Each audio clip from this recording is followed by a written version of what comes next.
All right, today we're going to dig into a belief that sits right at the heart of how we see ourselves and pretty much everyone around us. It's an idea so basic, so fundamental, that most of us never even think to question it.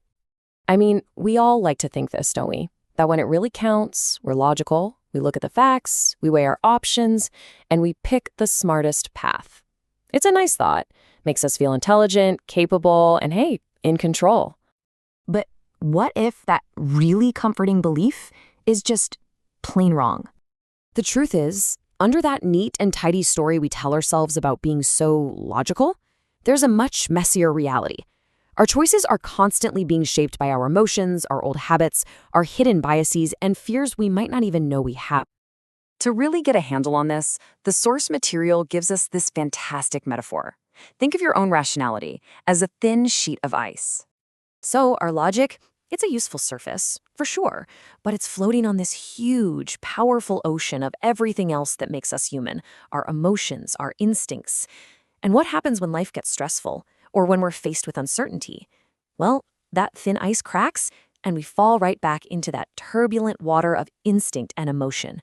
So why is our rationality so fragile? Well, it pretty much comes down to 4 basic limits. 4 big reasons why our brains just aren't wired for pure, cold reason. Let's break them down. All right, first up. This is a huge one. Your brain's main job isn't to be a perfect detective, finding the objective truth. Its main job is to keep you feeling safe, secure, and good about yourself. So if a certain truth is painful, or it threatens our ego, our brain becomes a master at just avoiding it, or ignoring it, or explaining it away completely. Just think about it for a second. We don't defend ideas just because they're factually correct, do we? We defend them because they protect who we think we are. We're wired to protect our ego, even if it means shielding ourselves from the truth. It's deeply human, but it's not exactly rational. Okay, number 2. You know, life is it's messy. It's ridiculously complex. In any big decision, there are a million different variables and trade-offs, and just plain uncertainty. Rationality tries to help by simplifying all that chaos into a nice, neat little model. But in doing that, it always leaves something out. And a lot of the time, what it leaves out is actually pretty important. The third limit, this one is all about speed. Think about it. Fear, desire, envy, pride. These feelings are instantaneous. They operate in a split second, and a lot of the time, they make the decision for us. Our logical brain only comes online a moment later, and its main job at that point is just to cook up a good-sounding reason for a choice that was already made. This totally reframes how we think about making choices, right? We like to think logic is the pilot flying the plane, but a lot of the time, it's more like the press secretary who's just sent out to give a good story after the decision has already been made in the back room. And fourth, and this is a big one, our thinking is rarely our own.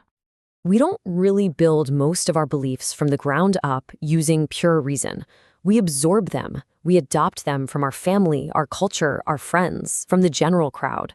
And then, because we hear these ideas repeated so often, we mistake that repetition for sound reasoning.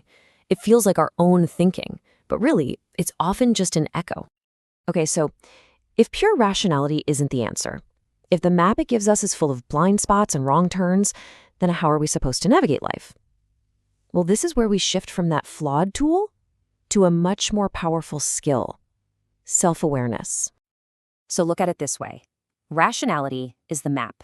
It can point you in a direction, but self-awareness, that's the flashlight. It lights up the whole scene, including the messy terrain, the hidden potholes, and your own tendencies. The map might tell a nice story, but the flashlight is what actually keeps you from tripping and falling on your face. So how do we build this superpower? Well, it starts with just understanding your emotions. Then it's about noticing your impulses before you act on them. From there, it's about getting genuinely curious about your own patterns, without judgment. And finally, it takes a little humility to admit you have blind spots and the courage to actually question the stories you've been telling yourself. And you know, there's a really beautiful side effect to all of this.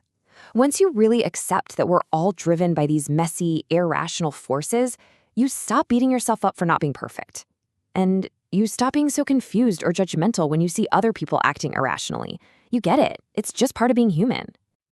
And all of this leads to this really powerful reframing of what it means to be human. It's the core idea of this whole explainer. Just let that sink in for a minute. We're feeling creatures who learned to think, not the other way around. Our foundation, our operating system, is feeling and instinct. Thinking is this incredible software we installed on top. And getting that order right, well, that changes everything. So here's the bottom line. True wisdom isn't about trying to be some flawless, logical robot. It's about knowing where your logic stops and where your emotions, your biases, and your habits take over. When you know your blind spots, you can prepare for them. When you understand your emotions, you can work with them instead of constantly fighting against them. That self-awareness, that's the kind of intelligence that actually changes a life. So I'll leave you with this to chew on. Knowing that your own rationality is just a thin sheet of ice. How are you going to brace yourself the next time you feel it start to crack?